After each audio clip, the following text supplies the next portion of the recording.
Welcome once again to Retirement Coffee Talk with Charisse Rivers at Zinnia Wealth. Online, zinniawealth.com, Zinnia wealth.com. And one of the things that we like to point out on this show is Charisse is not 1-800-financial advisor. Charisse lives right here, and she serves people in North Florida. And that's why we like to kind of spotlight some of the things that are going on right now. And if you found out that the Wall Street Journal and USA Today and NBC said that this was one of the top 10 must-see attractions in Florida, and you don't know anything about it, well, you probably wanted to learn more. That's why we are going to talk to you today about Grandview Clydesdales. And Karen Cobbs and Shannon Cobbs are here. Charisse, tell me a little bit about how you encountered these two and what we're going to do today. Well, they are partners at the CEP, and I went out to one of their tours and learned all about these magical, iconic, powerful beasts. I was like, this is like another level of horse, because everybody knows I have some horses. I don't pet them much or get on them ever, but I do sell them. Lawn ornaments. Yeah, yes. And it was really neat to go out there, because I had no clue at what level that you guys did this amazing experience. Yes. And then we spoke, I don't know, a month or so ago. We had coffee and we kind of just talked about all this stuff. And I'm like, you know what?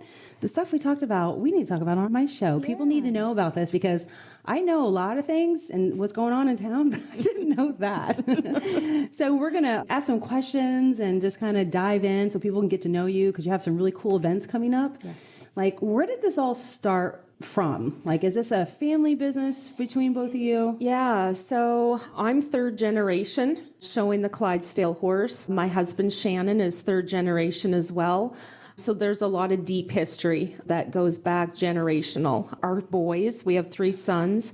They're the 24th generation that we have documented back to the year 1240 in Scotland, which is home of the Clydesdale. So, wow. Yeah. That's pretty cool. Yeah, the Clydesdale picked us, I think.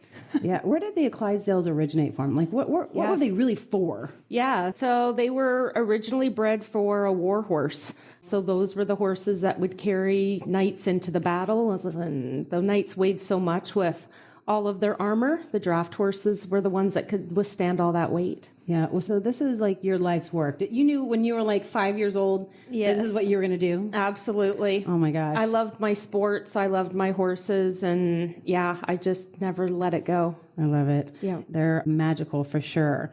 So I'd like to know, and I think the listeners would too, is what makes the Clydesdales so special? For someone who's never been up close to one, what makes them so different than just a regular horse? Yeah, so they're literally twice the size of a regular horse. So just the presence of them, the sheer mass of them, they're super gentle for the most part, but it's honestly the beauty of all of their extra, hair on their legs and just the How long is mass. the hair on their legs? I'm curious. Well, every horse is different, but it's not normal. It's right? No, yeah. So, a good haired horse, you'll have the hair will be dragging the ground. Yep. Okay. Yep. Oh, wow. I don't remember that. Like, I could go out there and braid the leg hairs. You could. Okay. See, this is how interesting this is to me. Yeah. I hear they're gentle giants. That's kind of the nickname for them, the gentle giants, but they're not all like that for sure, especially. Well, you have stubborn donkeys once in a while, right? Absolutely. Yeah. So we start training very early. Yep. And so when people leave your experience, like, what do people say most about it when they leave your tours? Honestly, we've had such great responses from, horse people that have owned horses their entire life to people that have never even touched a horse before. People get emotional. It's something that we want to bring to the community, that they can honestly have that in horse capital of the world, that they can get right up close to the most famous breed. They're just starstruck by these horses, and that's why we love opening our gates to the general public. If somebody were to come to your experience and do a tour, whether it's Christmas or after Christmas time, what would they expect? Can you go through that tour with us? Yeah, so we do the daytime tours at our farm year round. We do those every Tuesday, Thursday, and Saturday. And we have 2 tour times, one at 10 o'clock and one at 1:30. But we go through the true workings of a Clydesdale operation. We're family owned and operated, so it gives a different perspective to people that don't understand the true family concept of farm work anymore. So it kind of brings that back to the light of things.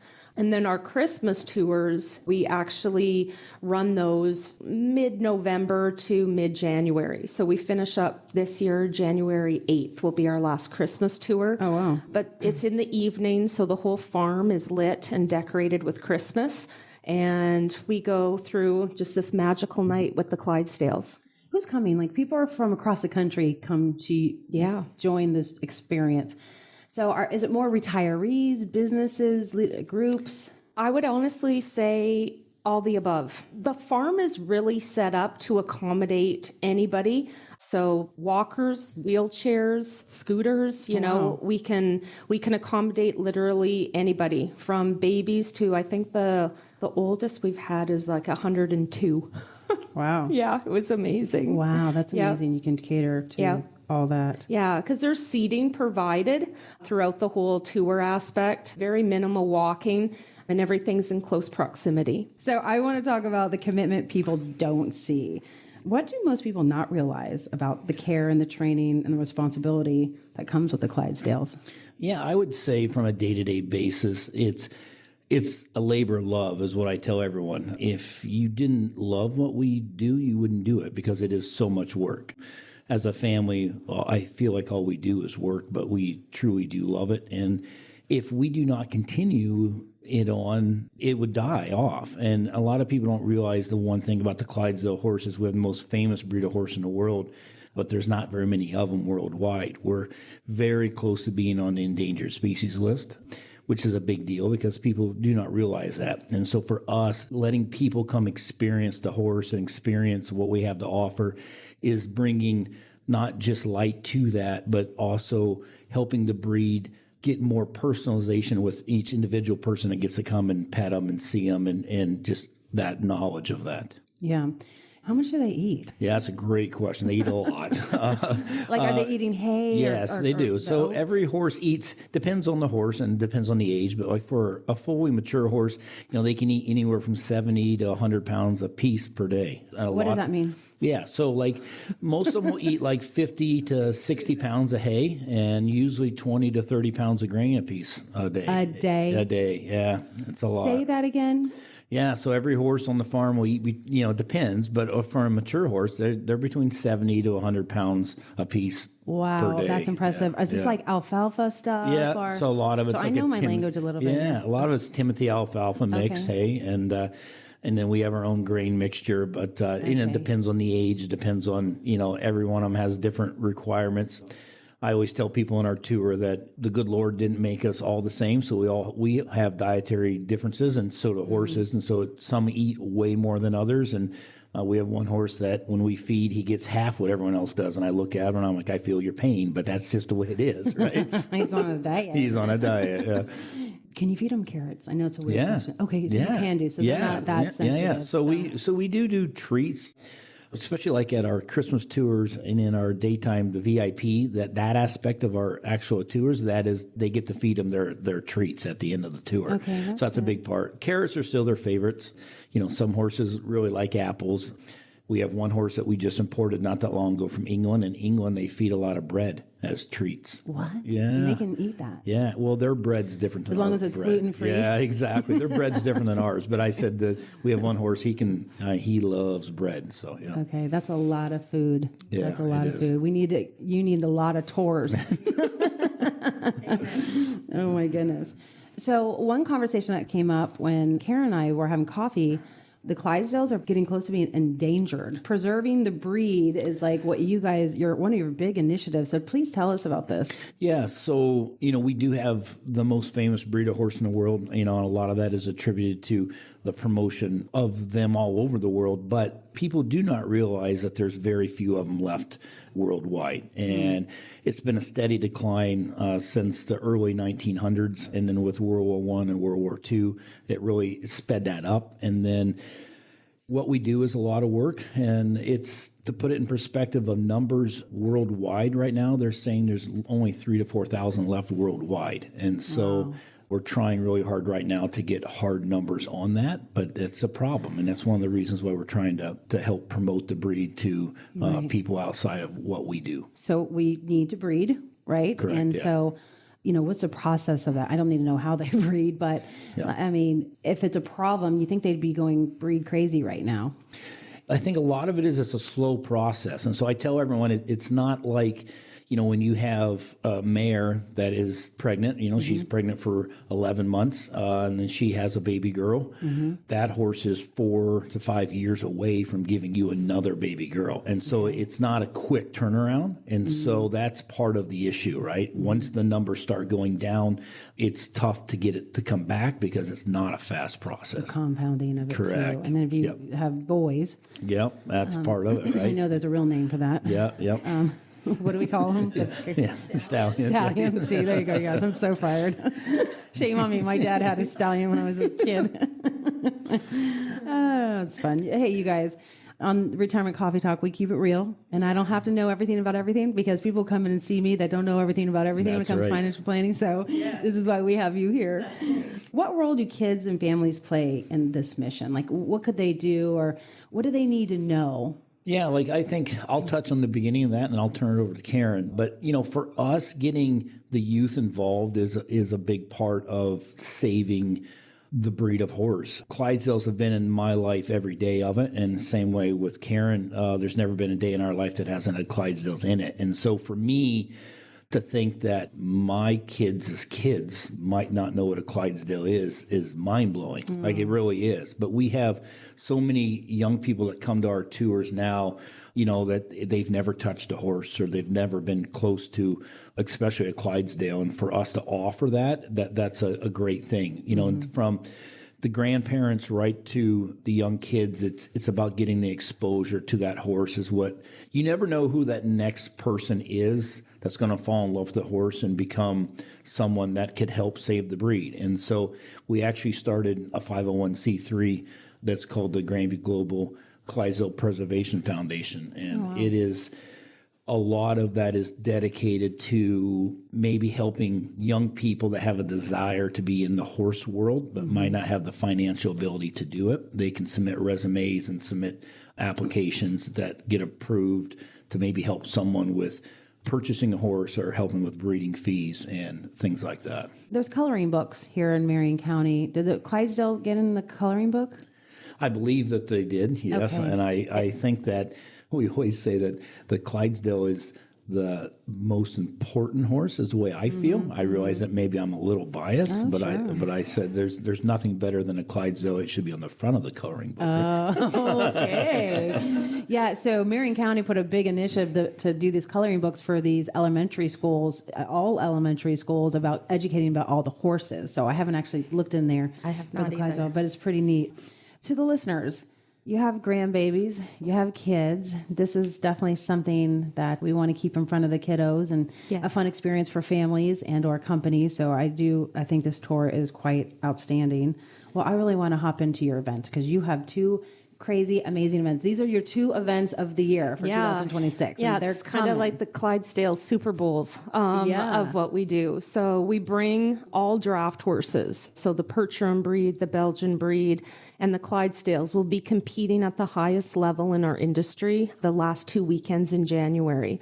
So we do two events. The first one is over at the World Equestrian Center in January 22nd to 24th. Yes. I want to slow you down here because I was surprised because I saw pictures and videos. I've not been to one, but I will be this year. Yes. I saw more Clydesdale than your farm can house, and I thought this was all yours. I'm like, where does she put all these horses at the farm? So explain where they're coming from. Yeah. For that World Equestrian event. So our competitors are all over. So like last year we had competitors all the way from England travel with the Belgian breed. Wow. But usually it's North America. So Canada, Massachusetts, Vermont, Colorado. They come from all over the place. Wow. Yep. And the competition, everybody gets how many minutes, and what are they doing? What are we seeing? Because I know a lot of people are like, what are they talking about? Yeah, so you are going to see literally the largest horses in the world perform. So I always say the ground literally rumbles as these horses are going past you. Horse and carriage, right? Yep. So it's all driving competition, and then we have some riding. You can actually see these horses being ridden as well, which is a real treat.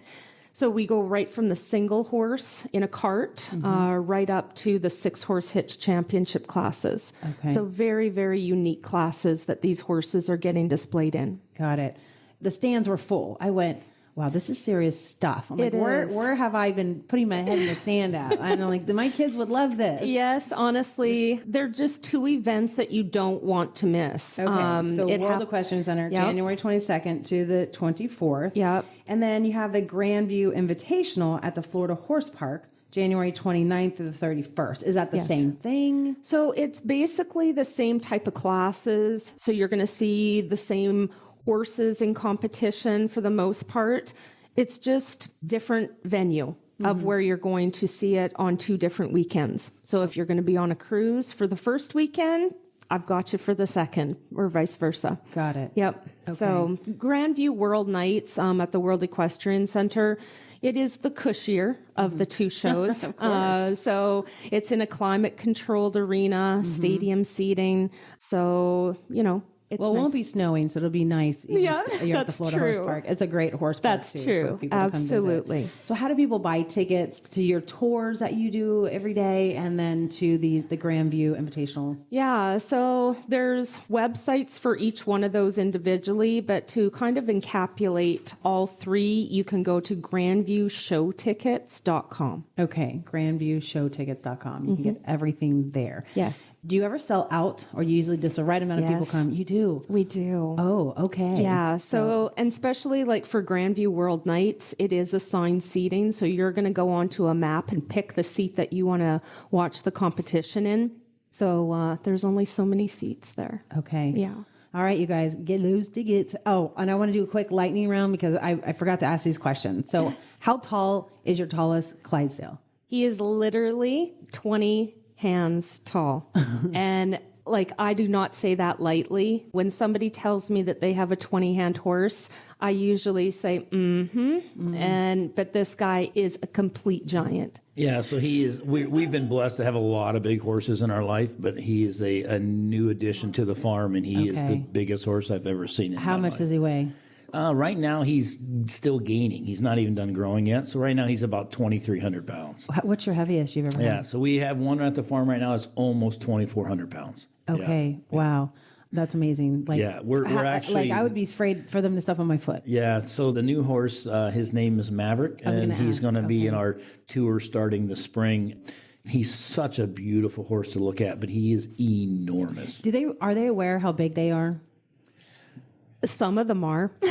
Okay. Yeah, absolutely. Okay. But that's why we start our training so early. Yeah.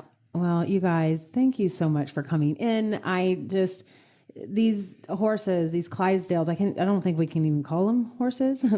They're quite magical. And if you've never seen one in person, it is a moment of oh, wow, this is not a horse. It is. It truly is. Yeah.